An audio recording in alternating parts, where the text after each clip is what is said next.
Hello, je suis Marie-Estride, consultante sensorielle, et je pars à la rencontre de ces femmes et de ces hommes qui ont décidé de changer de vie et de se consacrer à un métier sensoriel. Que ce soit à travers le goût, le toucher, la vue, l'ouïe ou l'odorat, toutes ces personnes partagent une envie commune, celle de la transmission et de la reconnexion à ce que nous sommes vraiment. Partez à la rencontre de ces destins qui ont du sens et de ces passions devenues métiers. N'hésitez pas à partager ce podcast à toutes les personnes qui doutent et qui hésitent à se lancer dans leur projet de cœur. Artisens, le podcast qui vous montre une autre voie. Artisens. Artisens. Artisens. Aujourd'hui, nous partons à la rencontre de Charlotte, 33 ans, maman de 3 enfants. Suite à un gros choc émotionnel, elle décide de changer de voie professionnelle, passant d'assistante de direction à psycho-énergéticienne et revient peu à peu à la spiritualité et à la lithothérapie.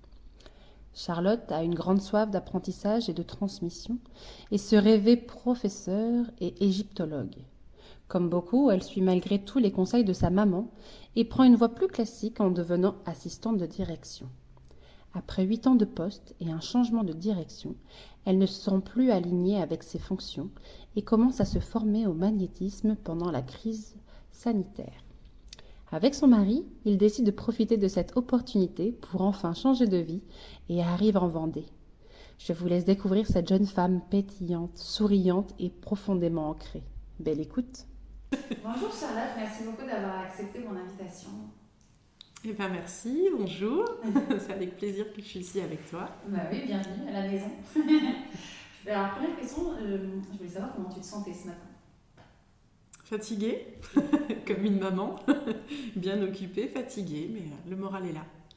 Avec un grand sourire pour celles et ceux qui nous écoutent. Est-ce que tu pourrais te présenter de la manière dont tu le souhaites? Oui. Donc je m'appelle Charlotte, j'ai 33 ans, donc il n'y a pas longtemps j'ai fêté mon anniversaire. Je suis maman de 3 enfants, donc le grand qui a 8 ans et demi, le deuxième 5 ans et demi, la petite dernière 2 ans et demi. Le deuxième a aussi une particularité, c'est que c'est un enfant autiste, donc il est différent. Donc maman d'un enfant un peu différent, mais qui nous apporte une grande richesse. Je suis mariée aussi, donc une famille plutôt nombreuse. Donc on est arrivé en Vendée il y a 2 ans et demi. D'accord. Voilà, suite reconversion professionnelle, changement de vie pour tout le monde. J'étais enceinte de 6 mois. Ah oui. Voilà, Quel problème. donc voilà, et puis donc j'étais assistante de direction et je suis maintenant psycho-énergéticienne. Ça marche. Alors, on va revenir sur ce changement de vie radical. Est-ce que tu pourrais justement nous expliquer donc, ce que tu faisais avant, donc assistante de direction, Oui. comment ça se passait dans les grandes lignes, et puis ce qui a fait que tu as changé ta voie d'envie et que, alors je ne sais pas si c'est toi ou ton conjoint qui a embarqué toute la famille à changer de ville, mais voilà, qu'est-ce qui s'est passé et qu'est-ce qui a marqué ce changement? J'étais assistante de direction chez un bailleur social, au contentieux. J'adorais mon travail. J'ai adoré mon travail, un peu moins les dernières années, mais bon, j'y suis restée quasiment 10 ans. Ah oui, d'accord. J'adorais être le bras droit du responsable. J'avais vraiment l'impression d'aider les gens, ce qui me nourrit de l'intérieur, mais à la fin, moins. À la fin, c'était plus compliqué. Il y a eu le Covid, changement d'ambiance au travail, c'était un peu compliqué. Tu as eu un enfant aussi entre-temps? 2 enfants, du coup. Tu avais accouché déjà du deuxième? Alors non, quand ça a commencé à aller un peu moins, j'étais enceinte du deuxième. J'étais au début de grossesse. Puisqu'il y a eu une grosse altercation avec ma belle famille, qui m'a provoqué un choc émotionnel. Du coup, je suis retombée dans les crises d'angoisse que je faisais quand j'étais ado, quand j'étais au collège et lycée. J'ai eu une période très compliquée de crise d'angoisse et ça a tout relancé. Donc, grosse remise en question. J'ai beaucoup travaillé sur moi. Je suis descendue très bas. J'ai vu un nombre de thérapeutes. Pas de psy, je ne voulais pas prendre des médicaments ou autre. Donc c'était de l'EFT, de la sophrologie, du magnétisme. Et tu étais ouvert à toute cette pratique-là à la base? Alors oui, puisque ado, je ressentais beaucoup de choses au niveau médiumnité et tout ça, donc j'avais déjà une certaine connexion. D'accord. Que j'avais laissé tomber après, j'étais plus dans le matériel, après la vie d'étudiante, profiter. Généralement, ouais. Voilà, j'ai rencontré Premier mon job mari, aussi, tout ça, j'étais plus dans la vie matérielle, on va Tout à dire. fait. Et puis, donc voilà, donc les crises d'angoisse m'ont fait du coup revenir dans la spiritualité. D'accord. Les pierres qui m'ont beaucoup aidée au quotidien avec les Ok. crises et tout ça. Mais avant, pas du tout, la lithothérapie. Si, je me permets de te dire Non. Non. Pas Non. trop. Et comment tu l'as découvert? Alors science, ma cette belle-sœur qui m'en avait parlé, et mon Ouais. ostéopathe aussi, j'avais une super ostéopathe dans Lyon Ah, qui était très connectée aux énergies et tout ça et m'avait conseillé justement pour les crises d'angoisse les pierres. super. Il y avait une Ok. super boutique où j'habitais avant donc. Ah, génial, ok. Donc je me suis lancée dans les pierres, j'ai une grosse passion pour les pierres, fabriquer des bijoux pour tout le monde. Enfin, Parce que alors, moi ça a été j'adore, le mais but. je retiens pas du tout. Mm. Tu vois, c'est ça qui est dingue. J'adore, je lis, j'ai des ouvrages, j'ai des bracelets, des bijoux, mais en fait je retiens pas. J'ai une passion pour l'apprentissage. Ok. Donc je fais de la numérologie et j'ai du 7 dans mon thème et le 7 c'est ça, c'est cette soif d'apprendre, de comprendre, le développement personnel, la spiritualité, enfin, donc, en D'accord. plein dedans quoi. Donc j'adore apprendre. Quand je me lance sur un sujet, je fais moult recherches et, Et et je t'arrête. je m'arrête pas en fait et puis je retombe sur d'autres sujets, puis je relance sur autre chose. Je m'arrête jamais d'apprendre. J'ai Ok. vraiment soif d'apprendre de Trop tout. bien. Ouais. Et t'arrives à transmettre après? Oui, c'est une Ok. qualité du 7 aussi. Ok. Ouais, j'ai plutôt une facilité à transmettre, à faire les devoirs avec mon fils par exemple. Ouais, tout à fait. J'ai une facilité à expliquer les choses facilement et tout ça. De façon pédagogique. Mm. Ok, donc du Je, coup, je t'es... pensais être prof quand j'étais Ah, ok. au collège, je m'étais dit je ferais bien prof. Bon, je voulais être prof de français, prof d'histoire et puis écrivaine. Les trois d'un coup. Écoute, pourquoi Petit pas? challenge. Pourquoi se limiter, j'ai envie de te dire? Qu'est-ce qui a fait que t'as pas été prof, du coup? Après, en fait, ce que j'aurais voulu aussi, c'est être égyptologue. Une Ok. passion pour l'Égypte antique Depuis depuis toujours. aussi loin que mes souvenirs reviennent. Ok. Sauf que pas trop de débouchés. Mm. Voilà. Ok. Donc après, du coup, je savais pas quoi faire. Ok. Donc je me suis orientée un peu, j'ai un peu suivi ce que ma mère me disait et je me suis orientée vers un DUT technique de Très commercialisation. bien. Tech de co, Voilà. Moi, j'ai fait le BTS. Parce que je me suis dit, en amphi, toute seule, non. Je vais pas pouvoir suivre. Ok. Donc voilà, j'ai fait ça, puis après j'ai fait des petits boulots et puis je me suis rendu compte qu'assistante de direction, ce serait pas mal. Ok. Ouais, bah, J'aimais vraiment, bien c'est cette cool. relation Mm. d'aide aussi, de soutien. Donc j'ai refait une formation d'assistante de direction derrière. Et puis j'ai trouvé après un boulot là où je suis restée D'accord. presque 10 ans. C'est chapeau pour un premier job Mm. aussi, enfin un premier grand J'ai job. fait plein de petits, voilà, Ouais. et puis après j'ai commencé C'est en chouette, hein. intérim, et puis après ils m'ont embauchée. Ok. J'ai commencé conseillère logement en fait, Ok. dans cette entreprise-là, D'accord. et puis un an après, CDI, assistante de direction, l'année du mariage, une belle année. Trop bien, bah ouais. Ouais. Super. Ok. Et donc, arrivé allez, à 8 ans de carrière dans cette entreprise, ça commence à prendre un fil du mauvais coton. Ça a changé de directeur, Ah, ok. changement d'ambiance. Moi aussi changement du coup parce que moi je commençais à avoir mes crises d'angoisse, donc j'étais un peu au fond du trou, donc j'avais plus cette joie de vivre que je communiquais à tout le monde, Bien sûr. donc ça allait plus quoi. Ouais, il n'y a plus rien qui t'aide. Donc non, ça allait plus, puis alors j'ai toujours eu un rêve secret, ouais j'ai eu plein de rêves. Hein. Vas-y. J'adore. Je me voyais, je m'imaginais un peu la sorcière moderne avec mes potions, les trucs, Ok. soigner les gens, c'est vrai que ça a toujours été un truc. En fait, Sauf tu que prenais soin. Là, voilà. Sauf que les piqûres, le sang, c'est pas pour moi. Donc, D'accord. et puis d'un coup, hop, le magnétisme m'a attirée. Ok. Et puis je me suis formée. Ok. Donc, c'est intéressant de le dire, c'est qu'on peut se former au magnétisme. Oui. Ok. C'est Mm. pas seulement une légende, on va avoir un magnétiseur Non, et non. il a arrêté. Non, on peut tous se former. On a tous du magnétisme. Alors à plus ou moins haut degré. Après, ce sera comme si on fait du piano, on ne sera pas tous Mozart. Hein. Je fais du piano, mais je n'ai pas le talent de Mozart. Loin de là. Donc voilà. Ok. Et donc du coup, donc, gros choc émotionnel. Et donc à ce moment-là, tu te dis, ça peut plus durer. Je me suis remis en question. Ok.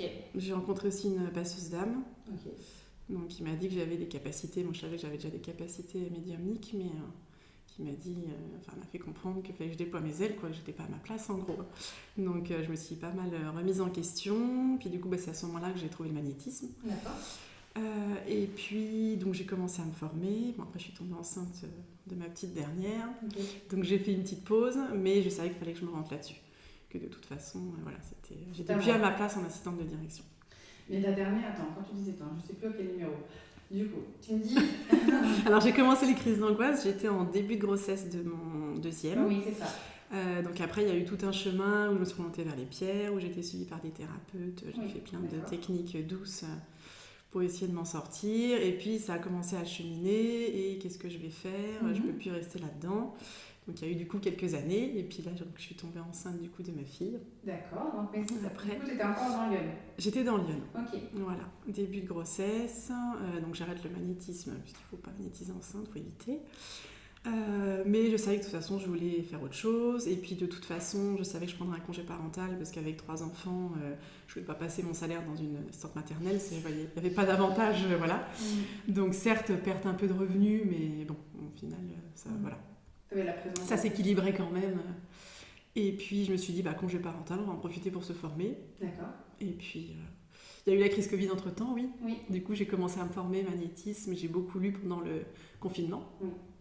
C'est grâce au confinement que je me suis sentie mieux, parce que j'avais atteint une dose de stress énorme. J'étais stressée en permanence, j'étais angoissée, j'en pouvais plus, quoi. Sortir de la maison, c'était très compliqué. J'étais devenue agoraphobe. Dès que je quittais la maison, j'étais plus dans mon cocon, ça allait pas, quoi. Crise d'angoisse au volant,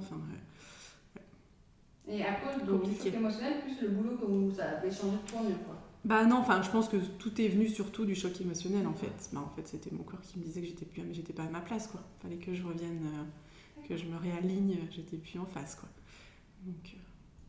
Donc c'était un mal pour un bien. Et pourquoi avoir choisi la Vendée? Parce que là, du coup, se passe premier confinement. Premier confinement, voilà, du coup, donc j'ai beaucoup lu, j'ai commencé à me former au magnétisme et tout ça. Et puis mon mari travaillant dans l'aéronautique, crise Covid, crise aéronautique aussi. On voyait bien que la boîte ça allait plus.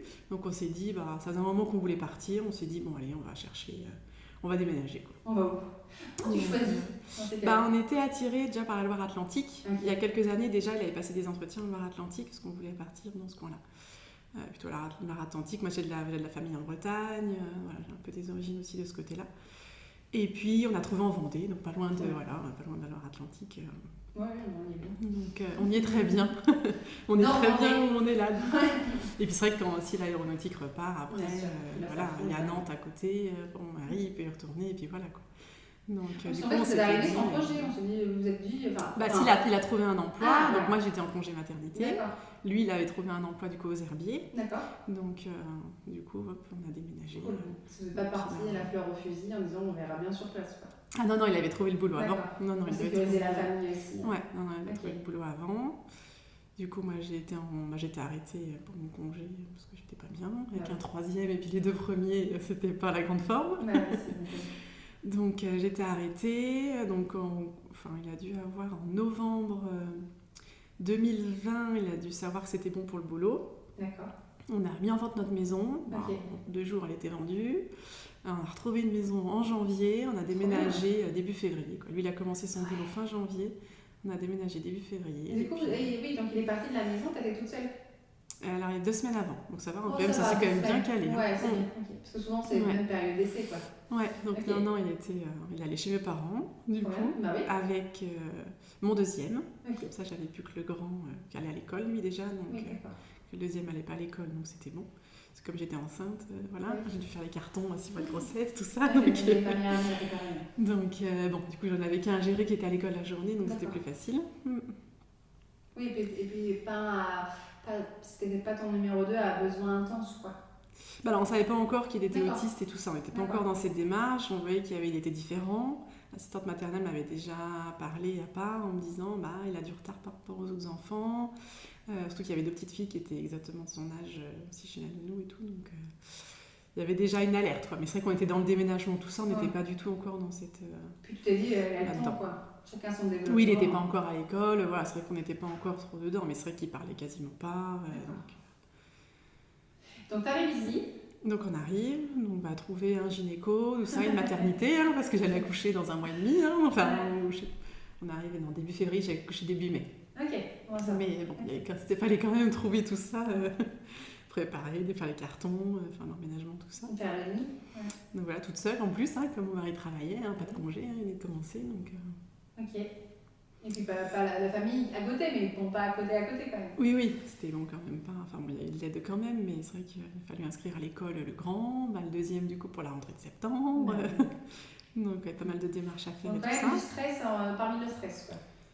Bah non, pas de stress en fait, parce que j'étais bien, l'organisation, voilà. Okay. Charge mentale, mais Oui. pas de stress en fait.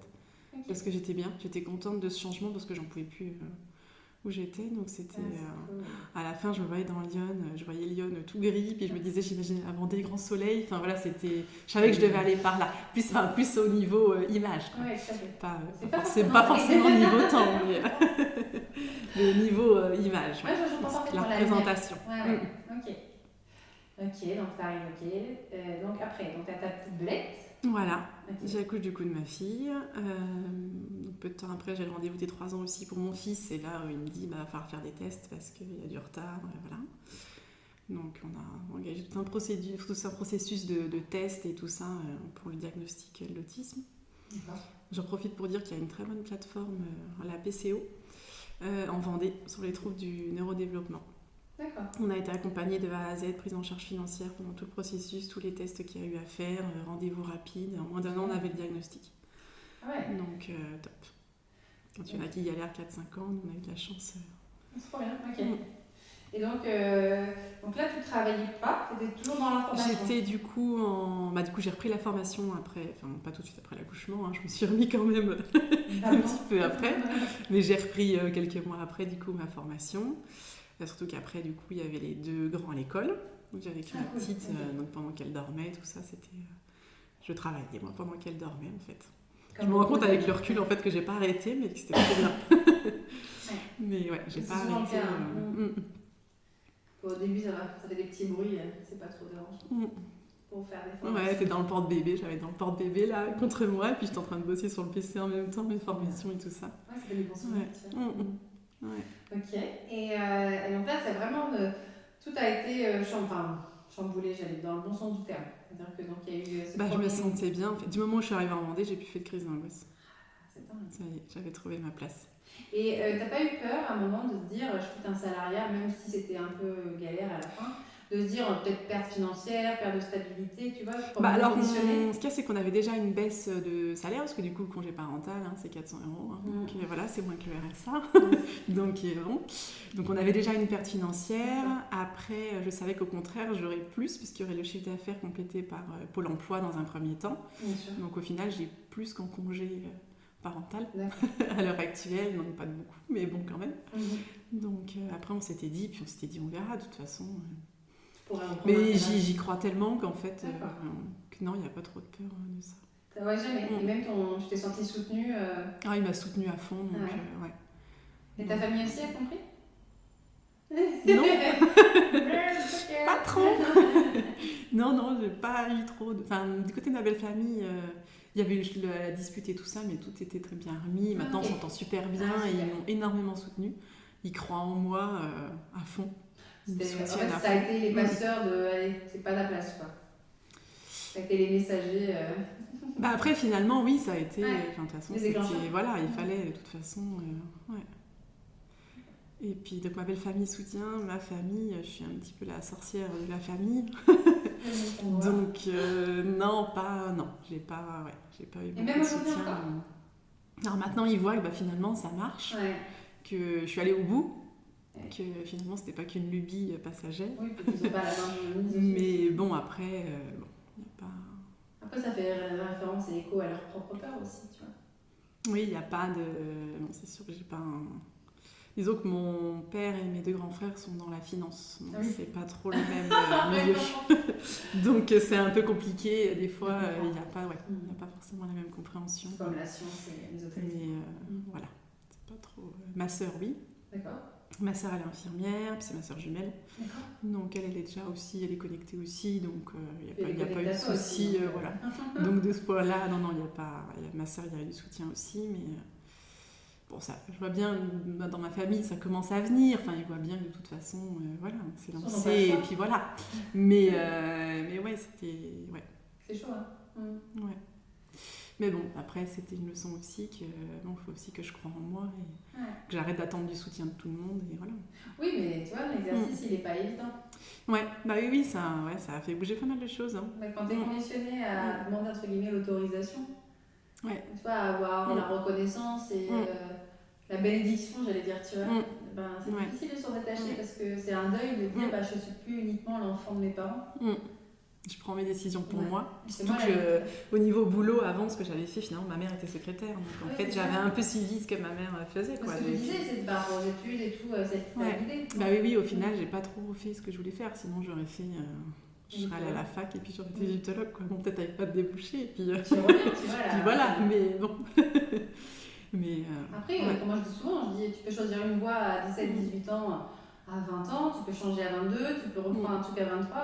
En fait, on a cette chance-là de génération de pouvoir changer. Alors au départ, tout le monde te traite de girouette, mais en fait, on a cette chance-là d'être plus multiple, je vais dire plusieurs, mais multiple, et de dire, ok, ben, si j'ai envie de faire ça un temps, je fais ça, et puis si tu as cette soif d'apprentissage, de transmission, tu peux faire autre chose demain. Quoi. Souvent, je dis ça, moi actuellement, je fais ça, dans 5 ans, je sais pas. Tu vois voilà. Ouais. Puis on vit au jour le jour, et puis. Alors on verra ce que ça... Oui, on planifie quand même. Hein, oui, un peu. Oui, on planifie, on organise, mais c'est vrai qu'on se dit, on verra bien. Après, au pire, on fera autre chose, et puis voilà. Ouais. On n'est pas fermé, quoi. Cool, ok. Et donc là, tu as ouvert ton entreprise depuis le mois de mai 2023. Alors, raconte-nous, que fais-tu? Eh ben, donc du magnétisme. Donc, je fais des soins psycho-énergétiques. Donc, c'est-à-dire que je viens essayer de trouver la cause derrière les maux physiques, émotionnels. Voilà, je me cantonne pas aux douleurs physiques, je traite et puis basta, quoi. Ce que je veux, moi, c'est vraiment creuser, aller en profondeur, axé développement personnel. Ok. Qui me tient à cœur. Ce que j'aimerais, c'est pouvoir accompagner un maximum de personnes à évoluer. Les personnes qui veulent changer de vie, qui se cherchent, qui sont perdues, qui voient bien que le monde actuel change et qui ne sont plus alignées. Ouais, donc moi, ce que j'aimerais, c'est accompagner ces personnes-là par le magnétisme, par la numérologie karmique tibétaine et par la lithothérapie. Et du coup, la numérologie karmique tibétaine, ça consiste en quoi par rapport à une autre numérologie Alors en fait, donc, c'est l'étude des prénoms, du nom, de la date de naissance. Donc on vient étudier toute la personnalité, on vient découvrir les forces, les faiblesses, et également au niveau karmique tibétaine, c'est qu'on vient aussi un petit peu au niveau de l'incarnation, donc on parle un peu de vie antérieure, et ce qu'on est venu apprendre dans cette vie-là, et ce qu'on est venu régler aussi. Donc les leçons karmiques qu'on est venu apprendre et les dettes karmiques qu'on est venu régler. Voilà, le tort qu'on a causé dans d'autres vies et qu'on vient régler dans cette vie aussi. Donc il y a un aspect réincarnation qu'il n'y a pas dans la numérologie classique. D'accord, ok. Ok, et la lithothérapie, tu le fais sous forme de bracelet, c'est ça? Des bracelets, des colliers, des boucles d'oreilles, des bijoux. Voilà, et j'ai une boutique sur mon site. Je mettrai tous les liens en bio. Ok. Et donc tu me disais que tu as été soutenue. Est-ce que dans cette reconversion, parce que maintenant tu es en auto-entreprise, oui. Tu as été soutenue par des organismes ou des trucs où tu t'es dit non, je vais ouvrir mon sirette sur... non, après j'ai fait, comme j'aime apprendre, j'ai fait une petite formation sur la création de micro-entreprises. Super. J'ai fait une formation en marketing digital. Super. Voilà, j'ai profité de mon CPF, j'ai profité du CPF et puis je me suis lancée. Ok. Et après, sinon, tu bidouilles et tu découvres au fur et à mesure.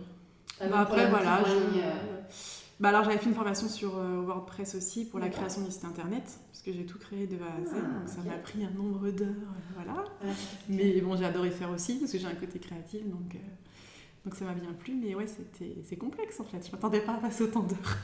Je m'étais dit, je vais faire le site, ça va être un peu compliqué, mais voilà. Mais je m'attendais pas à ce que ce soit à ce point-là. Et puis en plus, là, tu fais un site à des boutiques. Vitrine, c'est pas mal. Okay. Mais bon, ça s'est fait. Ça m'a pris du temps, mais ça s'est fait. T'es fière? Oui, et puis je suis fière de l'avoir fait, moi, toute seule. Voilà. Et alors, ok, donc depuis le mois de mai, aujourd'hui, comment tu te sens? Bah bien, Ouais. je suis épanouie. Ouais, je sens que je fais vraiment ce que j'aime, quoi. Enfin, j'adore quand je reçois des personnes et puis que je les soulage et puis qu'on discute et je leur donne des outils et puis qu'il y a vraiment une connexion. Ouais, j'adore. J'adore. Je comprends pas. Ça nourrit tellement. Ouais. Et tu es en cabinet ou tu fais à domicile? Alors, je fais à distance, Ok. sur photo ou aussi en cabinet. Je loue le cabinet de Johan Vindran, donc qui fait de l'hypnose à Saint-Georges, qui habite une rue à côté, donc c'est pratique, j'y vais à pied. Et puis je loue son cabinet quand j'ai besoin de faire en présentiel. Ah, chouette. Ok. Parce que je sais qu'il y a des gens qui préfèrent un lieu neutre. Oui, il y en a qui préfèrent en cabinet. De donc, venir, eux, de qui faire la sont- démarche, Mm. de ne pas être intrusé, j'allais dire, se sentir intrusé. Oh. Bah, c'est vrai que je propose aussi à domicile, mais en fait personne m'a Tu vois, demandé pour le ouais. moment, puisqu'il n'y a pas eu... Ouais, mais je pense que c'est pas. Les gens sinon vont demander à distance pour les personnes tout à qui fait. veulent pas trop, qui sont un peu, qui font des crises d'angoisse, hein, comme à Ouais, une c'est époque où c'était sortir de chez moi c'était compliqué. C'est vrai que je préférais la distance. Hein. Donc, Oui, et puis même recevoir quelqu'un que tu ne connais pas forcément, tu sais pas. mm. Ok. Et alors, est-ce que tu aurais des conseils à donner sur, par rapport aux freins ou aux peurs que tu as pu rencontrer, ou que tu rencontres encore aujourd'hui, pour nous aider à les dépasser quand on veut changer de vie? Alors, qu'est-ce que je pourrais donner comme conseil? C'est pas fait toi, mais en fait, c'est pas possible. Euh, Je veux changer de vie demain. De ne pas trop se poser de questions. Ok. Faut foncer, faut écouter son intuition, faut écouter la petite voix qui est au fond de soi. Si on se sent attiré par quelque chose, on y va en fait. Ok. On se pose pas la question. J'ai commencé à me former au magnétisme parce que j'ai été attirée. Je me suis dit, j'y vais, un banco. Ça coûte rien d'essayer, enfin, le prix de la formation, quoi. Mais à part ça, donc on y va, quoi. Et puis numérologie, c'est pareil. J'ai toujours adoré les chiffres, bidouiller les chiffres, les équations, tout ça. J'ai fait un bac scientifique. Ah ouais, je vois.